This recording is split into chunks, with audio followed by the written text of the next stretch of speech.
Hello everybody, this is Bill Williams. Welcome to another Trahan Creek Outdoors video. Today's video is on an extremely important topic to the trapping community. I will entitle this video, The Death of Trapping. And yes, you can write it down on your calendar. Today marks the death of trapping. May not have died completely everywhere yet, but in America, we have now started the process of death in trapping. And you'll see what I mean coming up. Stay tuned.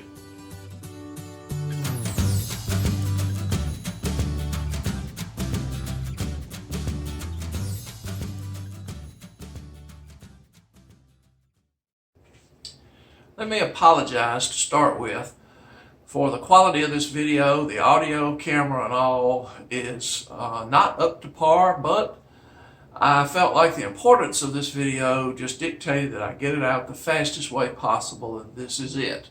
It is a cell phone video, not the best thing that I have available, but what I've got to work with right now. I'm marking today as the death of trapping. Trapping has been existing in America for about, who knows, I guess 400 or so years. It started back about the 1600s. Way back with the Hudson Bay Company. Most of us know this in the trapping community. But you can say it ended today. And where did it end? In California. As of about 2 o'clock this afternoon, Los Angeles Times has reported that Governor Newsom in California signed the bill passed by the legislature which bans all trapping in California. That's commercial trapping or recreational trapping. That's on public land and that's on private land. All trapping. It is now banned. There are some exceptions. Let me see if I can pull those up on the screen, and you guys will actually get a big kick out of the exceptions. Okay, here we go. Under the law, the Times says using traps to catch gophers, house mice, rats, moles, and voles is still permitted. 5 things you can still trap. So, fur trappers in California, if you're interested in trapping mouse fur, you can still do that, but nothing else. Trapping was already dead in California, and that's a fact. We like to think in the trapping community that things just are still like they once were in time, but that is not true. Do you know how many trappers had license to trap in California this past year? How about 68 trappers? What does that say to you? In a state with about 40 million people, 68 trappers were licensed and actively trapping in the state of California. They trapped, however, 1,568 animals. Let's see what that is. 1568 divided by 68. They each trapped 23 animals on average last year. So there we go. 68 trappers trapping 23 animals apiece. That's the extent, the entire extent of the entire state of California's trapping activity last year. The bill is called Wildlife Protection Act of 2019, and as I say, it is now law. There will be no more trapping in California. This is the first state of 50 states where trapping has now become completely outlawed. Will there be more? You bet there will. Will it be your state, my state? I don't know at this point, but I do know that once the boat gets a hole in it and the water starts coming in, it starts getting harder and harder to bail it out and keep the ship afloat.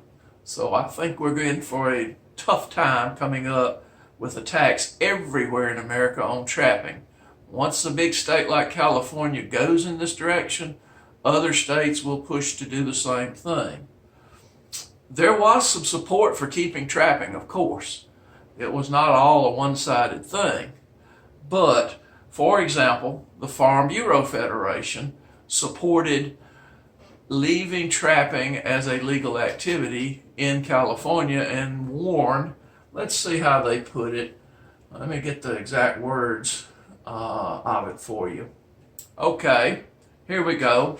According to what the Los Angeles Times wrote, opponents included the California Farm Bureau Federation, and I'm reading the quote, which warned that the bill, if passed, could have significant economic consequences for the agricultural industry. Here's the problem, folks, and you need to think about this if you're anybody that in your state is having to defend trapping. When you go before a legislature and you tell reasonably intelligent people that there will be significant economic consequences for your agricultural industry. Now think about California for a minute. It's a prime agricultural state. It's a huge agricultural state. So when the Farm Bureau stands up and says, if you outlaw this trapping, there will be significant economic consequences, everybody in the legislature probably stood up and laughed. And here's why. 68 people are all you got left trapping. If those people stopped trapping, 1,500 and 28 animals, I think, would not have been trapped. If you want to make the case that in a state of 40 million people, as large as the state of California is, that 68 people are all that's holding the agricultural industry up from significant economic consequences, nobody's going to believe you. As trappers, we have to come up with something much more realistic than to try to strain that gnat through the eye of a needle and say, can you believe that our whole agricultural economy is likely to collapse if we don't trap 23 animals apiece by 68 people in our state? That's ridiculous of an argument. It won't fly, and it didn't fly in this case. Not against Center for Biological Diversity and all the other people, a nonprofit group called Social Compassion in Legislation. All of them which are saying we need to stop doing things the way we've done it in the past. The lady that authored the bill was Lorena Gonzalez, a Democrat in San Diego, and said it was time to end fur trapping, quoted as saying, "It seems especially cruel, obviously, and is just unnecessary and costly." Oh, take it for what you think about it. I don't consider trapping cruel. If you're using a live trap, for example, and the animal's just sitting in a cage, I don't see anything cruel about it, but there are people who bring up the worst possible examples of trapping, and they show an animal that has somehow injured itself while in a trap and claim that is cruelty. As far as it being unnecessary and costly, who is it costing other than the trapper? If you and I want to go out and buy traps and spend our gas money running a trap line and doing all the things that trappers do, it's just costing us, the people you don't want to do this, it's costing us. It's putting a financial burden on us. So that's sort of a strange argument, but it's persuasive enough that it persuades people to go with this new approach, believing that anything you do that harms or kills an animal is wrong. And here's the real thing to think about, folks. Let me get to it as to what that fine lady said. She noted that in California there were about 6 dozen trappers still working in the state. Actually 68 instead of 72, 6 dozen would be, but still about 6 dozen trappers working in the state, and that 100 years ago there were 5,000 trappers working in the state. She basically said that the trapping community can't pay its way as a group of people that the state needs to regulate and license and so forth. Those 68 people could not afford to pay the full cost of their regulation. And therefore they were imposing a burden on the state of California taxpayers to support their hobby by spending tax money to run a state agency to license them and do things like that, when they themselves, at 68 people, just couldn't afford to pay the cost of the administrative cost of running the government agency. And therein is the problem. When trapping falls below a certain number, you can't support the regulatory process. The state's not about to not license people to do it and oversee it and so forth. They're going to regulate you. So you either face a choice of making trapper's license cost $2,000 a piece, which is unaffordable, in order to pay for running even the minimal state agency. They may have to be $3,000 or $4,000 a piece for a license to do it. Or you just decide, hey, 5,000 people used to do this, 68 are left doing it, let's just stop it entirely. And that's the problem, is we don't have people coming into the trapping hobby. Now, there's a lot of reasons for that, and I may do another video on that. Okay, let's move on to a little bit more of what I want to tell you here. The same California legislature is considering proposals to ban the sale of all fur products, including fur coats, and to outlaw the use of animals in any circus in the state, with the exception of domesticated horses, dogs, and cats. It's domestic animals only in your circuses. No elephants. Can't have elephants anymore. Can't have any kind of use of animals. You can't go see a Burmese python snake in a cage anymore at your circus. I don't know what the children of California are going to do for entertainment, but it's just going to kill the circus industry along with the trapping industry. But that is the attitude change. And that's what the dear lady said. Says there's been a real change in attitudes about how we treat animals. My friends, if you don't understand anything else about the argument over trapping, you need to understand that it's people's thinking about animals that has changed in our society. It is no longer, for a huge portion of the population of this country, no longer acceptable for anything to be killed. And that would include not just animals, but people. There are states that outlaw the death penalty. They can't bear the cruelty of killing anything, except mice and rats and what have you. Now, I do some outdoor writing. Most of you don't know that, but I do. And so, in one of the publications, which we'll leave it nameless, it's not important, but anyway, in one of the publications where I wrote a piece, internet site actually, excuse me, in one of those sites, I wrote a piece about how we are all killers. And we are. We don't have a problem in the world slapping mosquitoes. Mosquitoes don't count. We don't have any problem watching a mouse be trapped and his head smushed in a trap, but not a beaver and a conibear, just the mouse and the mouse trap. As killers that we are, we don't have any problem swatting a fly with a fly swatter. We also don't have any problem squirting insecticides and pesticides around our house, in our gardens, on our yards, killing bugs, beetles, insects, along with butterflies and birds that eat the insecticide and whatever else. We are selective killers, though. We kill things that to us don't seem to make much difference. But these other things, other kinds of creatures that do matter to us, we don't want to kill them. And that would include your fur-bearing animals, most of them. Now, if they get to be a big enough nuisance, some of these people that don't want to kill them will kill them. And there you go. It's all about killing. That's what it's about. It is not about animal protection. If it was about animal protection, you'd want to protect all living creatures, not just a few of them. It's about the desire, mental desire on the part of some people to not kill anything. If that's what you think, that's what you think. I can't tell people how to think.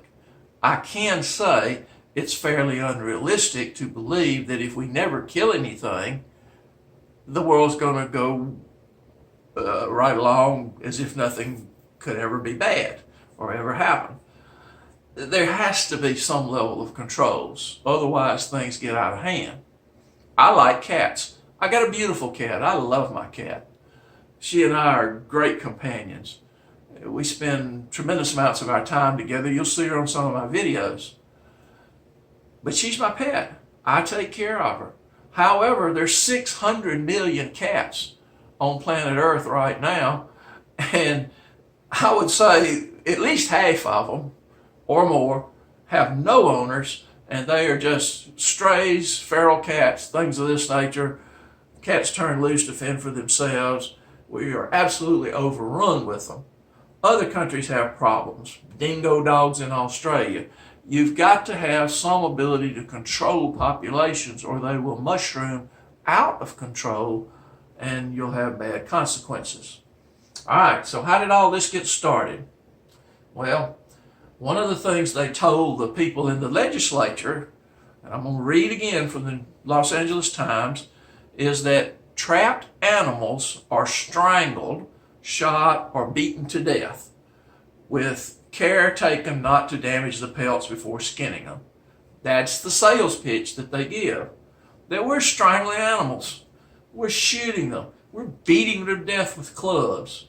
I watched a trapping video last night that for urban trapping in situations where you may not be able to use a firearm, the suggestion was you may want to strangle them with a catch pole or you may want to beat them on the back of the head with a club.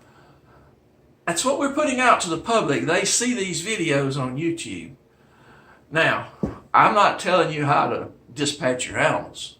That's your decision to make. But whatever you do, we need to be a little more cautious and considerate about what we're showing on our videos and what we're doing that the public sees, because that's what they react to.